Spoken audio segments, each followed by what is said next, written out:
अस्सलाम वालेकुम स्टूडेंट्स। आज हम चैप्टर 4 के नेक्स्ट टॉपिक को स्टडी करेंगे जिसका नाम है एनर्जी। और एनर्जी की डेफिनेशन हमने ये चैप्टर स्टार्ट करते हुए पढ़ी थी that it is ability to do work, यानी काम करने के लिए हमें एनर्जी की जरूरत हो। इस एनर्जी की बहुत सारी टाइप्स हैं जिसमें से दो बेसिक टाइप्स काइनेटिक एनर्जी और पोटेंशियल एनर्जी हैं। आगे इन बेसिक टाइप्स की भी आगे बहुत सारी टाइप्स हैं, लेकिन हम इस चैप्टर में सिर्फ बेसिक टाइप्स को ही डिस्कस करेंगे। इनमें से काइनेटिक एनर्जी जो है ये है ड्यू टू मोशन, यानी energy possessed by a body due to its motion is called kinetic energy. और इसकी इक्वेशन जब हम लिखते हैं तो ये हाफ mv² के इक्वल होती है। जबकि पोटेंशियल एनर्जी किसी बॉडी की एनर्जी है ड्यू टू इट्स पोजीशन, यानी अगर कोई बॉडी किसी सर्टेन हाइट के ऊपर मौजूद है तो उसकी पोजीशन के लिहाज से उसकी एनर्जी को हम पोटेंशियल एनर्जी कहेंगे। यहां अगर हम अर्थ की ग्रेविटेशनल फील्ड की बात करें तो अर्थ की ग्रेविटेशनल फील्ड के अंदर जब हम किसी बॉडी को किसी हाइट के ऊपर लेकर जाते हैं, यानी सरफेस ऑफ द अर्थ से हम इसको उठाकर कुछ हाइट पर ले जाते हैं, तो इस वक्त इसकी पोटेंशियल एनर्जी mgh के इक्वल होती है। mg इस बॉडी का वेट होगा जिसको हम h हाइट तक लेकर जा रहे हैं। अब ये जो ग्रेविटेशनल पोटेंशियल एनर्जी है, जो कि अर्थ की ग्रेविटेशनल फील्ड के अंदर मौजूद पोटेंशियल एनर्जी होगी, इसको हमेशा हम किसी ऑर्बिट्रेरी पोजीशन के रिलेटिव डिटरमिन करते हैं। अब ये ऑर्बिट्रेरी पोजीशन जो है ये आपकी अपनी चॉइस की होती है, आप इसको कहीं पे भी ले सकते हैं और इसकी पोटेंशियल एनर्जी को हमेशा जीरो माना जाएगा। जैसे कि यहां हमने कहा कि अर्थ की सरफेस जो है उसके ऊपर पोटेंशियल एनर्जी जीरो है क्योंकि हाइट जीरो है, और जैसे ही हम यहां से ऊपर जाएंगे, जितना भी ऊपर जाएं, इन्फिनिटी तक इवन के चले जाएं, वहां तक हम इसका एनर्जी लेवल फाइंड कर सकते हैं। अब ये जो आर्बिट्रेरी चॉइस है ये आपकी अपनी चॉइस के ऊपर है, चूंकि तो आप चाहे इसको सरफेस ऑफ अर्थ के ऊपर लें या सरफेस ऑफ अर्थ से कुछ हाइट के ऊपर लें। जैसे हम इसकी एग्जांपल इस तरह से लेते हैं कि दो स्टूडेंट हैं और दोनों को एक ऑब्जेक्ट की पोजीशन फाइंड करने के लिए कहा गया है। एक स्टूडेंट अर्थ से इस बॉडी की पोजीशन फाइंड करता है तो इसके लिए हाइट h ज्यादा होगी। दूसरा जो स्टूडेंट है वो ऑर्बिट्रेरी पोजीशन जो कि जीरो पोटेंशियल एनर्जी की है वो इस सरफेस को लेता है जो कि एक टेबल है। तो टेबल की सरफेस से वो जब यहां तक की हाइट मेजर करेगा तो ये हाइट कम होगी, लेकिन चूंकि हमने डेफिनेशन में ही कह दिया है कि ऑर्बिट्रेरी पोजीशन चूंकि हमारी चॉइस की होगी तो हम इन दोनों में से किसी भी स्टेटमेंट को रॉन्ग नहीं कह सकते। अब ये पोटेंशियल एनर्जी जो है इसकी आगे कुछ टाइप्स हैं। जैसे अगर हम इसको रिलेटिव टू अर्थ कह रहे हैं तो इसको हम ग्रेविटेशनल पोटेंशियल एनर्जी कहेंगे।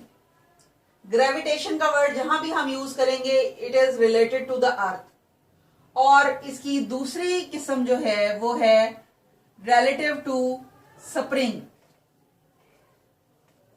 स्प्रिंग के साइड्स पे जब आप किसी बॉडी को बांधेंगे तो जब आप उसको कंप्रेस करेंगे उसकी एक सर्टेन पोजीशन होगी, और जब आप उसको स्ट्रेच करेंगे तब भी उसकी एक खास पोजीशन होगी और उसकी वजह से इसके पास पोटेंशियल एनर्जी होगी। अब उस पोटेंशियल एनर्जी को आप कहेंगे इलास्टिक पोटेंशियल एनर्जी। यानी आपकी बुक में पोटेंशियल एनर्जी की दो टाइप्स आपको बताई गई हैं, ग्रेविटेशनल पोटेंशियल एनर्जी और इलास्टिक पोटेंशियल एनर्जी। उसके बाद ये एनर्जी चूंकि वर्क डन करने के लिए यूज होती है तो हम वर्क एनर्जी प्रिंसिपल को स्टडी करते हैं। और वर्क एनर्जी प्रिंसिपल जो है वो हमें ये बताता है कि एनर्जी किस तरह से वर्क डन में कन्वर्ट हो गई है।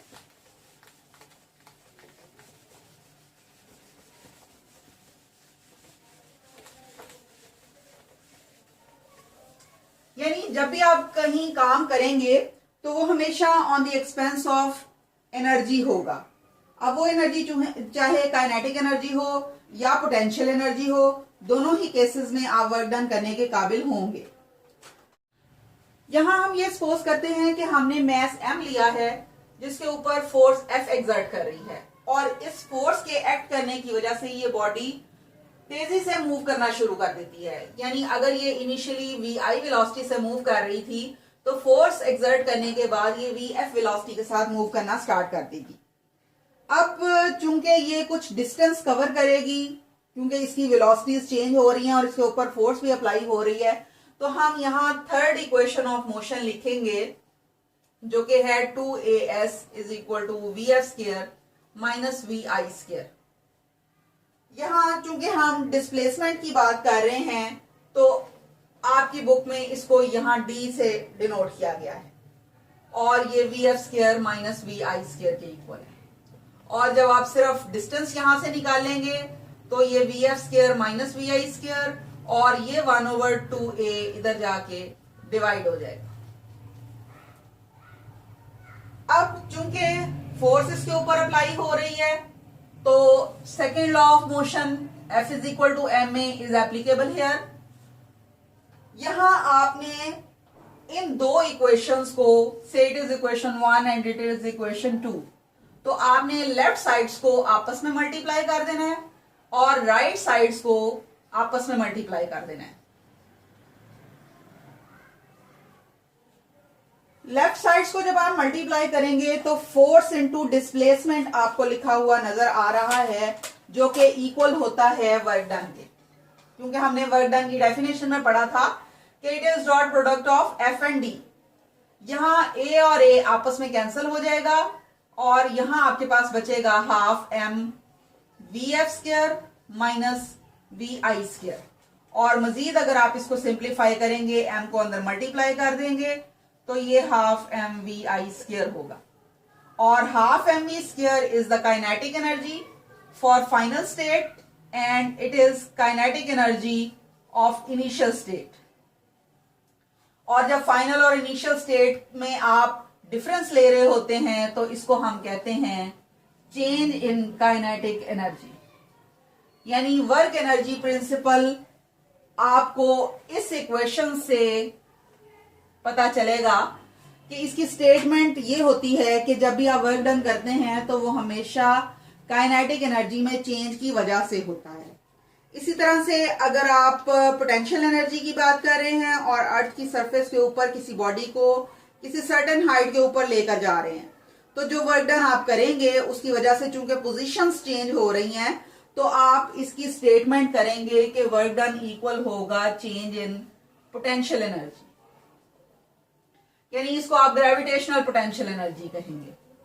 और इसी तरह से अगर आप इलास्टिक स्प्रिंग की बात करें तो उसमें जब आप स्प्रिंग को कंप्रेस करेंगे या स्ट्रेच करेंगे तो दोनों ही केसेस में जो elastic potential energy of the spring होगी वो चेंज हो जाएगी।